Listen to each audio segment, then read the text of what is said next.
میں ہوں اصغر ندیم سید اور آپ مجھے دیکھیں گے سمینہ پیرزادہ کے ساتھ ایک مکالمے میں. ہم نے بہت ساری باتیں کی ہیں جو دل کی باتیں تھیں. پلیز دیکھیے ضرور.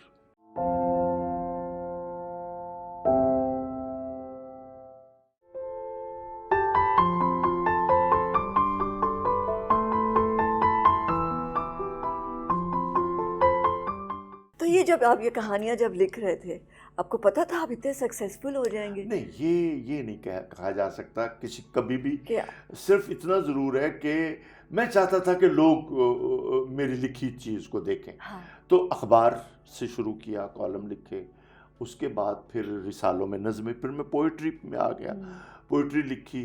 جو بات آپ پوچھ رہی ہیں وہ یہ تو شہرت جو ہے یہ تو بہت بعد کا واقعہ ہے. یعنی جب میں ٹیلی ویژن میں آیا یا جب اس سے پہلے میں بحیثیت پوئٹ مشہور تھا تو چھپتا تھا. تو کون سی تھی نظم جس کو لوگوں نے سنا اور آپ نے سوچا کہ اوہ اب تو میں شمار ہونے لگا ہوں؟ اس میں یہ تھا کہ ایک ضیاء الحق کے زمانے میں میں نے بڑی نظمیں لکھی کیونکہ اس نے مجھے ایک طرح سے اپنے شہر سے نکال دیا تھا.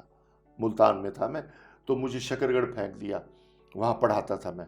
وہاں سے پھر لاہور آ گیا. پھر جب آپ کے ساتھ ہم نے سیریل دریا کیا تو یہ اس سے ذرا 5 سال پہلے کی بات کر رہا ہوں. تو ضیاء الحق کے خلاف میں نے نظمیں لکھنی شروع کی تو وہ بہت سبتی حسن کے پرچے میں چھپی تو انہوں نے مجھے بہت سراہا.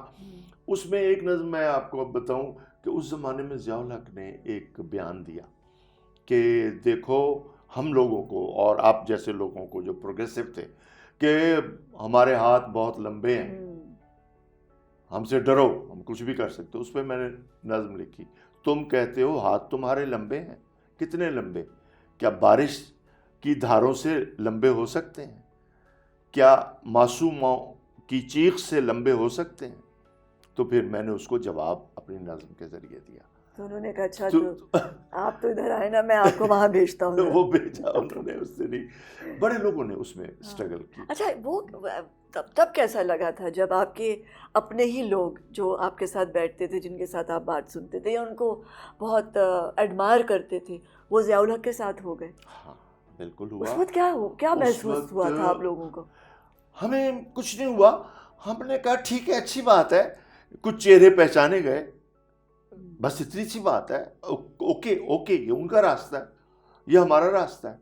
اور میں اور میرے جیسے جو لوگ تھے وہ تو سرکاری ملازم بھی تھے. ہم یعنی سرکاری ملازم تو ہمارا حق ہے کیونکہ ہم یونیورسٹیوں میں پڑھا رہے تھے، کالجوں میں پڑھا رہے تھے.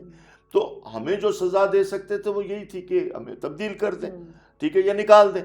تو مجھے یاد ہے 83 میں سبتی حسن نے کراچی میں ترقی پسند کانفرنس رکھی. اب یہ ضیاء الحق کا پیک ہے، یعنی بہت دور ہے ان کا. تو ہمیں یاد ہے کہ ہم پروگریسو رائٹرز نے ریلوے کی بوگی بک کرائی، اس پہ ہم نے بینر لگایا کہ ترقی پسند مصنفین جا رہے ہیں کراچی کی کانفرنس میں، اور اس میں ہم سب لوگ تھے. اور تو کوئی نہیں ڈرا، ہم لوگ نہیں ڈرے. ہم ٹرین کے ذریعے پہنچے کراچی اور ہم نے خوب، اس میں اسلم اظہر صاحب بھی تھے، اور اسلم اظہر صاحب نے وہاں پر اس موقع پر کھیل پیش کیا، گلیلیو آپ کو یاد ہے ہوگا، اور مجھے لگتا ہے کہ آپ بھی کہیں وہاں موجود تھیں. اور تو پھر آپ نے تو گلیلیو دیکھا جس میں اسے کہ میں سوچ کو ذرا سچ کو دھکا لگا رہا ہوں، اور گلیلیو خود اسلم اظہر نے کیا اور کتنا کمال کا کیا. تو یہ وہی موقع ہے. تو اس میں حبیب جالب صاحب بھی تھے، ہمارے ساتھ ٹرین میں تھے، اور اسی ٹرین میں ظہیر کاشمیری تھے، اسی ٹرین میں کشور نعید تھیں، نسرین انجم بھٹی تھیں، وہی جتنے پروگریسو تھے سارے ہم لوگ. تو ڈرے نہیں ہیں ہم، اور لکھا بھی ڈٹ کے لکھا. جنہوں نے افسانے لکھے انہوں نے افسانے کے اندر اس کو للکارا، تو ہم نے تو للکارا کہ بھائی یہ جبر ہے، یہ نہیں ہوگا. تو بہرحال جو آواز ہوتی ہے ایک رائٹر کی، وہ آواز تو آئی. اور آپ کا سوال کہ جو لوگ ان کے ساتھ مل گئے وہ ان کی کانفرنس میں بھی جا کے بیٹھے، انہوں نے ان کے ساتھ ہاتھ بھی ملایا وغیرہ وغیرہ، کسی نے مراد بھی لیں، کسی نے کچھ. تو ٹھیک ہے، یہ ان کا فیل ہے یا یہ ان کا چوائس ہے. ہم اپنے ضمیر کو جواب دیں، ہمیں معلوم ہے ہمیں کیا لکھنا ہے. اس دن سے لے کر اب تک ہم وہی لکھ رہے ہیں. ہم نہیں بکے، ہم نے بکنے کا سوال ہی نہیں ہے. کہ جو تربیت ہماری ہے، جو ہمارا روایت ہے, ہم تو روایت سے جڑے ہوئے ہیں, تو جو جڑا ہوتا ہے وہ تو ادھر ادھر نہیں ہوتا. اچھا, کبھی آپ نے سوچا ہے کہ انسان کو اتنا ڈرایا کیوں جاتا ہے؟ ہاں, یہ اگر آپ ہے؟ پرانی میتھالوجی میں ہاں، غور کریں بالکل. تو انسان اپنے سے طاقتور چیزوں سے ڈرتا رہا ہے. ٹھیک ہے, روشنی سے ڈرتا تھا, سمندروں سے ڈرتا تھا, اپنے سے بڑی چیزوں سے, پہاڑوں سے ڈرتا تھا, سانپ سے ڈرتا تھا. سانپ سے ڈرتا تھا, اپنے علاوہ جو بھی چیز اس کو لگتی تھی تھریٹ, وہ ڈرتا تھا. تو یہ تو انسان بنیادی طور پر اب اپنے ڈر کو مارنا پڑتا ہے. نہیں, وہ تو پھر چیزوں سے ڈرتا تھا نا. وہ چیزوں سے ڈرتا لیکن جو تھا. انسان کو ڈراتا ہے, وہ طاقت ہے, وہ پاور لینا چاہتا ہے, وہ چاہتا ہے کہ اس کے علاوہ کوئی اور طاقتور نہ ہو, اس لیے وہ لوگوں کو ڈراتا ہے, دوسروں کو ڈراتا ہے. کوئی پیسے سے ڈرائے گا, کوئی عہدے سے ڈرائے گا, کوئی اپنی جسمانی طاقت سے ڈرائے گا. تو جس کے پاس جو پاور ہے اس سے وہ ڈرائے گا تاکہ اس کی حکومت رہے. ہاں, کبھی ایسا ہوگا کہ جب سب انسان برابر ہوں گے اور وسائل بھی جو ہیں وہ صحیح سے سب کے لیے مہیا ہوں گے, غربت سے ہم باہر نکل آئیں گے. غربت سے باہر نکلنا تو ممکن ہے. اچھا. اس لیے کہ دنیا میں ایسے معاشرے ہیں اچھا. کہ جنہوں نے اسٹرگل کی کر کے اور انہوں نے پاورٹی کو اوور کم کیا. ٹھیک ہے. اور ان کے لوگ اچھے تھے, ان کے وسائل ان کے پاس تھے. چائنا آپ کے سامنے ہے, ملائیشیا آپ کے سامنے ہے, سری لنکا آپ کے سامنے, بڑی دنیا ہے آپ کے سامنے جنہوں نے پاورٹی پہ قابو پایا ہے. اور ایسے خطے افریقہ میں رہے ہیں کہ یا عرب ممالک میں کہ جہاں پاورٹی انتہا کو پہنچ گئی, اور پھر انقلاب آیا. فرانس کا انقلاب آپ کے سامنے ہے کہ پاورٹی انتہا کو پہنچ گئی تھی. ایک روٹی کے لیے جسم خریدنے والا بھی کوئی نہیں ہوتا تھا. یہاں تک بھی تھا کہ پے ماسٹر ہی کوئی نہیں تھا کہ جو آپ کو دے سکے اور روٹی دے سکے. تو پھر انقلاب آ گیا.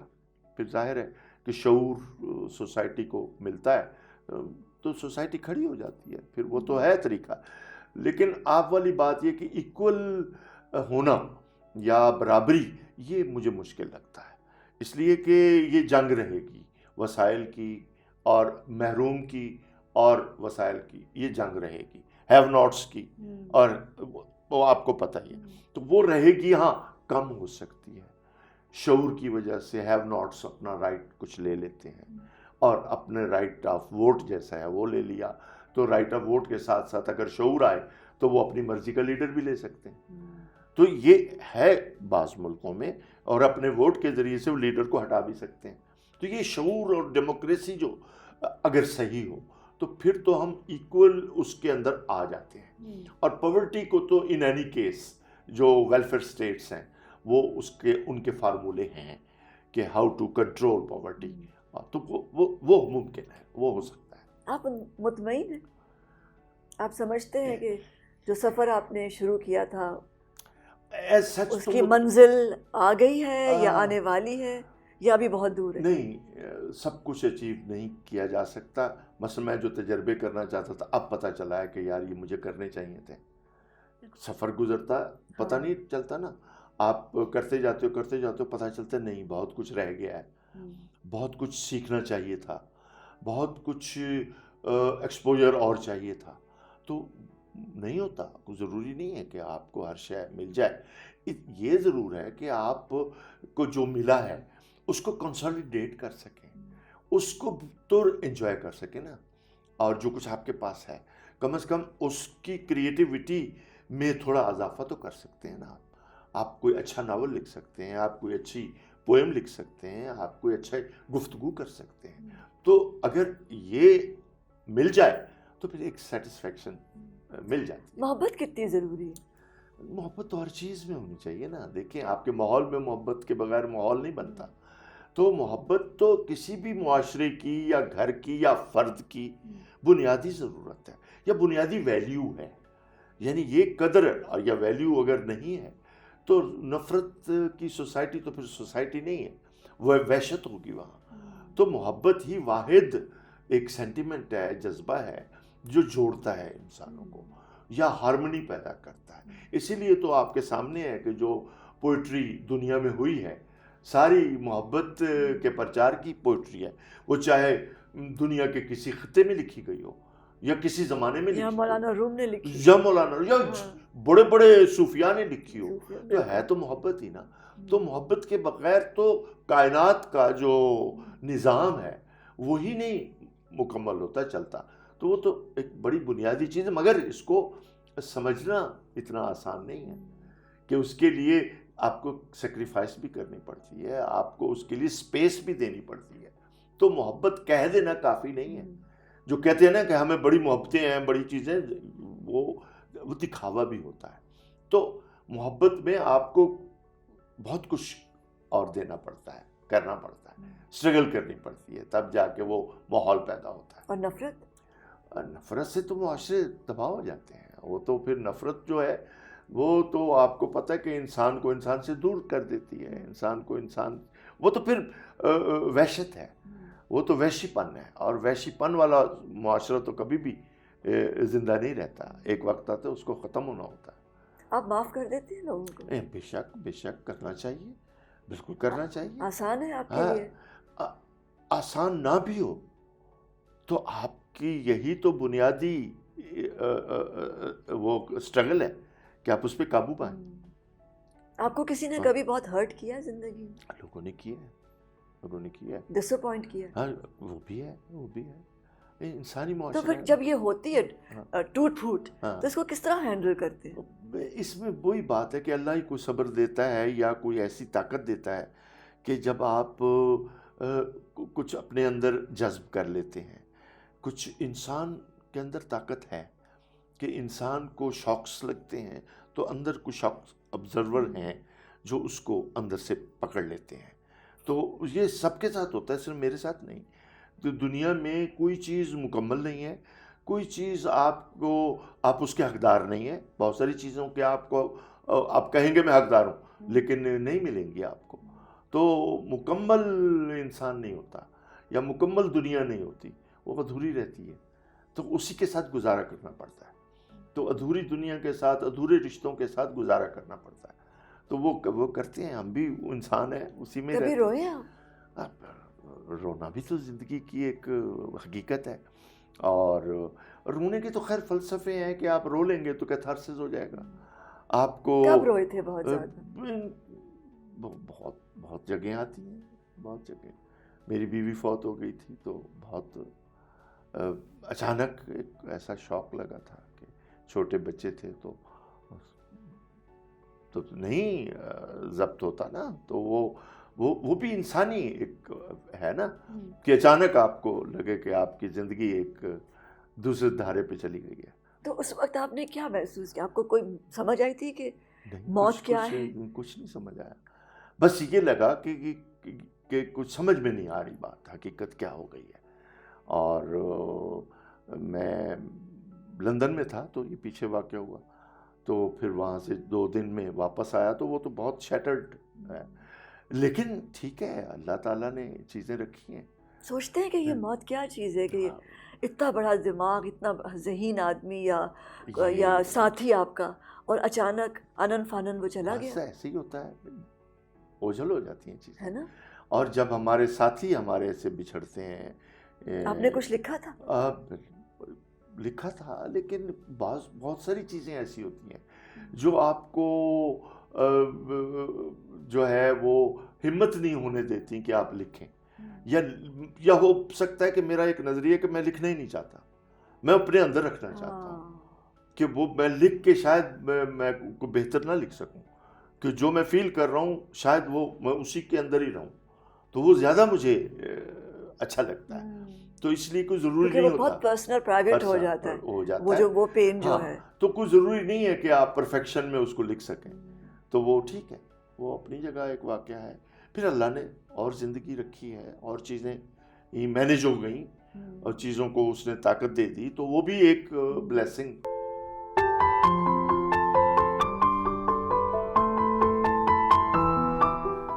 میں آپ کو بتایا کہ میں نے لکھا بھی ہے اس پہ کہ بہت سارے ناول ہیں اور بہت سارے ان کے لکھنے والے ہیں. میلان کنڈیرا ہے، مارکیز ہے. وہ لوگ ہیں جو بندے کو بدل دیتے ہیں، رائٹرز کو بدل دیتے ہیں. کبھی آپ جیلس ہوئے؟ کہ یہ کوئی شعر پڑھا اور آپ نے کہا یہ سوچ مجھ پہ میرے پاس کیوں نہیں آئی, یا یہ ناول میں نے لکھنا تھا؟ ہاں رشک آتا ہے, رشک اور حسد میں تو فرق بنیادی آپ جانتی ہیں. تو یہ ضرور ہوا ہے کہ یار یہ, لیکن پھر میں سوچتا ہوں کہ جس نے یہ لکھا ہے اللہ تعالیٰ نے اس کو اس ماحول سے گزارا, اس انوائرمنٹ میں لایا جس میں اس کو یہ سوچ آئی, تو وہ ہی از بلیسڈ بائی گاڈ. تو کریٹو لوگ تو اللہ کی طرف سے ہے نا, تو اس لیے ہم کہتے ہیں کہ اس کو اگر ہم نے حسد کیا تو گویا ہم اللہ کو ناراض کریں گے. تو یہ نہیں کرتا میں کہتا ہوں کہ وہ شاندار ہے, کیا بات ہے, اللہ کرے ہم بھی کچھ لکھ پائیں. تو یہ تو اللہ کی طرف سے ہے نا, تو اس لیے اللہ سے تو حسد نہیں ہو سکتا نا, ایک بندہ کیا حسد کرے. آپ کے کوئی پوزیشن ہے, کوئی کتاب جو آپ کے پاس رہتی ہے یا آپ کے سرہانے رہتی ہے یا آپ کے ساتھ ٹریول کرتی ہے, کوئی چیز؟ کتابیں ہیں, ظاہر ہے کتابیں تو کہ جب آپ سفر کرتے ہیں تو وہ ضرور آپ کے ساتھ کیا کیا جاتا ہے آپ کے ساتھ؟ کتابیں ہوتی ہیں اور کیا, اکیلے میں بھی میں تو ہر وقت کتابوں میں رہتا ہوں, اس لیے کہ وقت ہی نہیں ملتا, اتنی کتابیں آ جاتی ہیں اور اتنی کتابیں موجود ہیں. ایک زندگی کافی بس نہیں ہے دیکھ لیں ساری کتابیں پڑھنے کے لیے. میں حیران ہوتا ہوں کہ پچھلے 10 دن میں 2-3 ناول آ گئے ہیں باہر کے لکھے ہوئے, بڑے اعلیٰ. تو اب ان کو ایک ایک کر کے پڑھوں گا تو اتنا ٹائم ہی نہیں ہوتا, لیکن کچھ نہ کچھ تو پڑھ ہی لیتا ہوں. تو یہ ہے کہ زندگی اور وقت. کوئی ایک کتاب جو جس نے آپ کی زندگی کو بدل دیا؟ ایک نہیں کہہ سکتا میں, کئی کتابیں ہیں. جیسے میں آپ کو بتایا کہ میں نے لکھا بھی ہے اس پہ کہ بہت سارے ناول ہیں اور بہت سارے ان کے لکھنے والے ہیں, میلان کنڈیرا ہے, مارکیز ہے, یہ وہ لوگ ہیں جو بندے کو بدل دیتے ہیں, رائٹرز کو بدل دیتے ہیں. اچھا اس سے پہلے آپ چلے جائیں تو کافکا ہے, انتظار حسین ہے, بڑے لوگ ہیں, قرۃ العین حیدر ہے. یہ لوگ ہیں جو آپ کو ویسے ہی بدل دیتے ہیں, آپ ان کو پڑھتے رہتے ہیں, پھر آپ تلاش میں آ جاتے ہیں کہ اچھا اس کو تلاش کرو, کہ لوگوں نے اس کا ذکر کیا ہے, پھر اس کو تلاش کرتے ہیں, پھر اس کو پڑھتے ہیں. تو یہ سفر ہے خیالوں کا, ایک دھارا ادھر, ایک دھارا ادھر, ایک دھارا, وہ چلتا رہتا ہے. تو کبھی آپ کسی کی لپیٹ میں آ جاتے ہیں, کبھی آپ کسی کی لپیٹ میں آتے ہیں. تو یہ ایک اچھی بات ہے کہ آپ کو دنیا کے بڑے رائٹرز میسر ہوں اور آپ کا شعور ہو کہ آپ ان تک پہنچیں اور آپ کی ایکسس ہو اور آپ ان کو پڑھیں, تو آپ بدلتے ہیں. وہ فلمیں بہت بدل دیتی ہیں آپ کو. یہ جو آپ نے بات کی کتابوں کی, تو بے شمار اعلیٰ ادب جو ہے وہ فلموں میں آیا ہے, ان کے اوپر فلمیں بنی ہیں. تو بعض تو میں نے ناول پڑھے, بعض پھر میں نے فلمیں دیکھ لیں. آپ نے انبیئربل لائٹنس سے اسی کی ذکر کر رہا تھا, میلان کنڈیرا کی جو آپ بات کر رہی ہیں. بالکل وہ عجیب و غریب, وہ ڈاکٹر اور نرس کی کہانی ہے, ایک عجیب و غریب طریقے سے لے کے گیا ہے اس کو, وہ سوئٹزرلینڈ تک لے کے گیا ہے, اور وہ صحافت میں پھر کیسے جاتی ہے اور کیا. تو اس طرح کی مارکیز کی لو ان دی ٹائم آف کالرا, وہ آپ دیکھیں عجیب فینٹیسی ہے, اور وہ انہوں نے اسکرین پہ کریٹ کی ہے.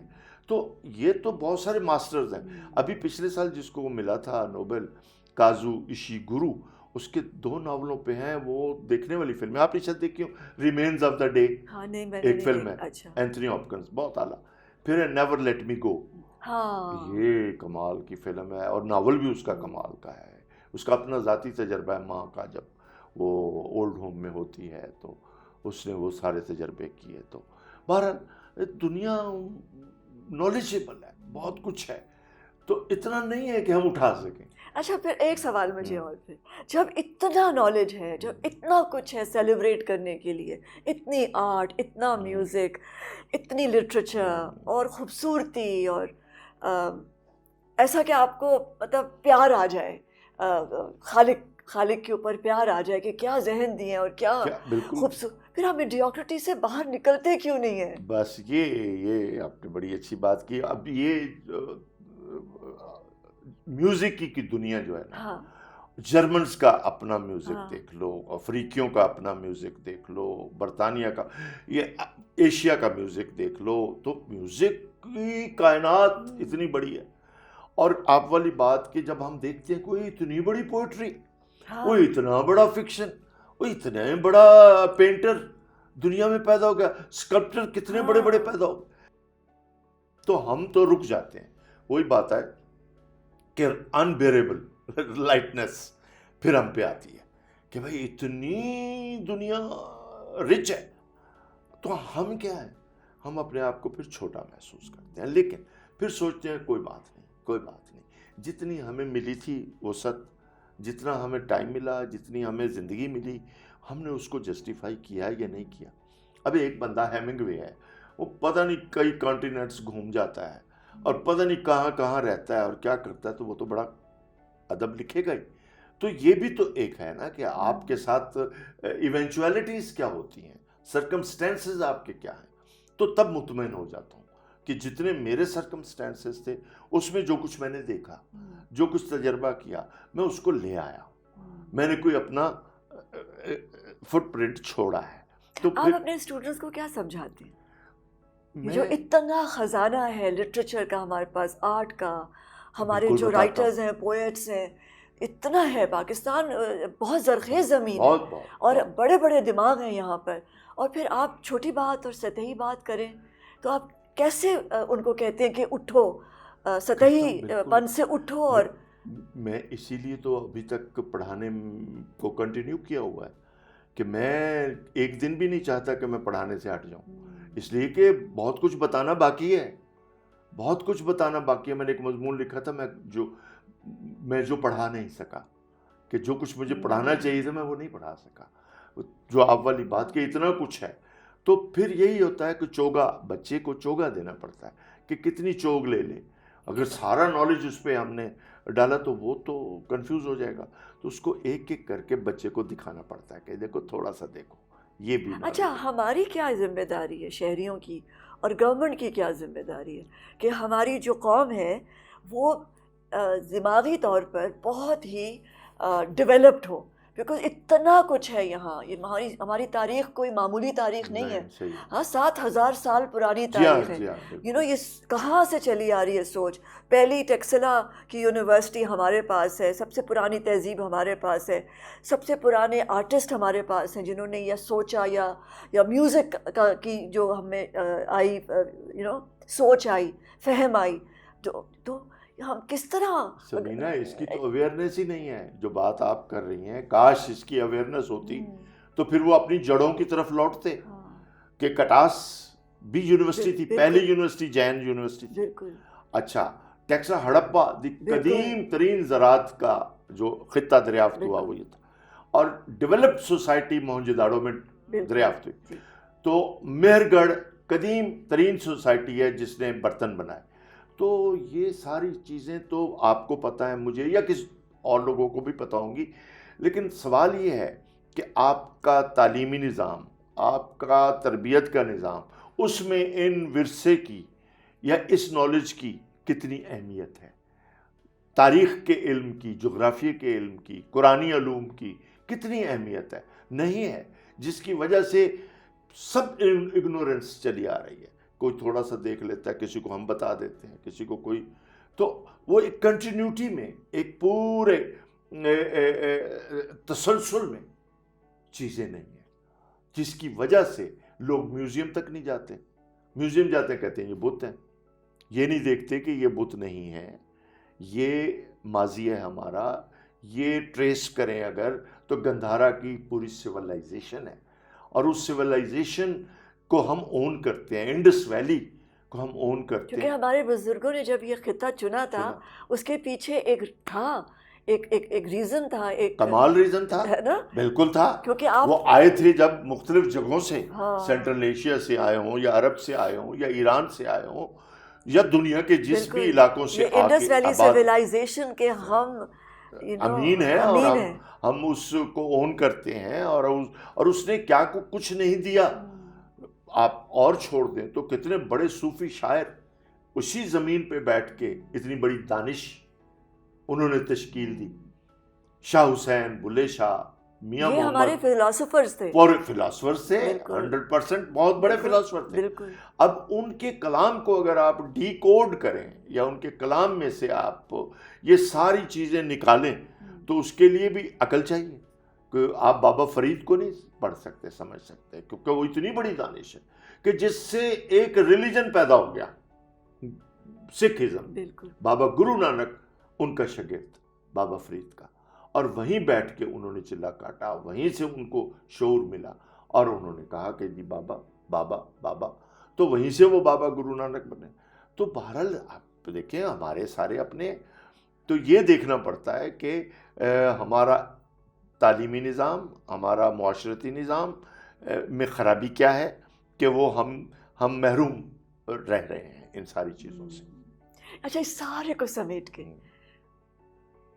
زندگی کیا ہے، کیا سمجھتے ہیں آپ کہ کیا ہے زندگی؟ اب جس موڑ پہ ہم ہیں، ظاہر ہے کہ آگے کم ہی نظر آ رہا ہے کہ کیا ہوگا کیا نہیں ہوگا، وہ تو اپنی جگہ، تو پتہ چلتا ہے کیوں دی گئی ہے یہ زندگی؟ کہ بس دی گئی ہے، وہ تو فلسفہ ہے کہ دی گئی ہے میاں، اور ایکسپلور کرو، اپنے آپ کو جانو، اپنے آپ کو سمجھو، پھر دنیا کو سمجھو، پھر انسانوں کو سمجھو، اپنی سوسائٹی بناؤ، سوسائٹی کو خوبصورتی دو۔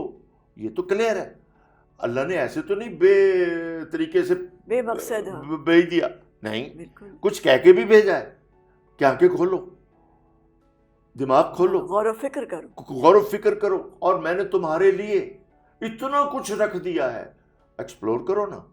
اب جنہوں نے تو کر لیا، ہے فلکیات تک پہنچ کوئی گئے، جو غور و فکر کرے وہ تو واضح کہا، واضح کہا۔ جی اچھا، جو اوشنالوجی میں گئے نیچے تک جا کے پتہ کر رہے ہیں کہ نیچے کیا ہے، جو آسمانوں میں گئے وہ پتہ کر رہے ہیں کہ اوپر کیا ہے، اور جو پہاڑوں میں ہے یا زمینوں میں ہے تو وہ تو خزانے ہیں، آپ کبھی سوچ سکتے ہیں، اور جو دلوں میں ہے، اور وہ انسان کے اپنے پاس جو کچھ ہے، مثلا جو امیجینیشن ہے، جو اس کے پاس یادیں ہیں، جو حافظہ ہے، یہ بہت بڑی اللہ کی نعمت ہے جو آپ کو دے کے بھیجا ہے اس نے، کہ آپ چاہیں تو ٹرانسینڈ کر جاتے ہیں، ایک یہاں بیٹھے ہوئے بھی آپ کہیں اور چلے جاتے ہیں۔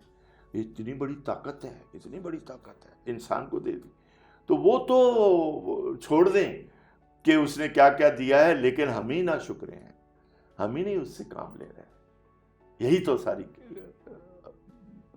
سارے مسائل ہیں۔ کیونکہ اگر ہم سمجھ جائیں مفہوم زندگی کا، یہ جو تحفہ ملا ہے، اور اس کی سیلیبریشن کو سمجھیں کہ یہی ہمارا مقصد ہے کہ ہم نے ایک ایک لمحے کو، ایک ایک مومنٹ کو سیلیبریٹ ریلش کرنا ہے اور شکر گزار ہونا ہے۔ شکر گزار ہونا، تو پھر تو مسائل ہی نہ ہو۔ لیکن انسان کی آنکھوں پہ پردہ پڑا ہوا ہے، دماغ پہ پردہ پڑا ہوا ہے، وہ پردے ہٹانے کے لیے فلسفی آئے، پیغمبر آئے، صوفی آئے، رائٹرز آئے، یہ سارے پردے ہٹانے کے لیے آئے، لیکن پردے اتنی آسانی سے نہیں ہٹتے، یہ بھی تو ہے۔ تھینک یو سمینا، سو مچ، بہت اچھی لگا آپ سے بات کر کے، مجھے بھی بہت اچھا لگا۔ Thank you, bless you. Thank you.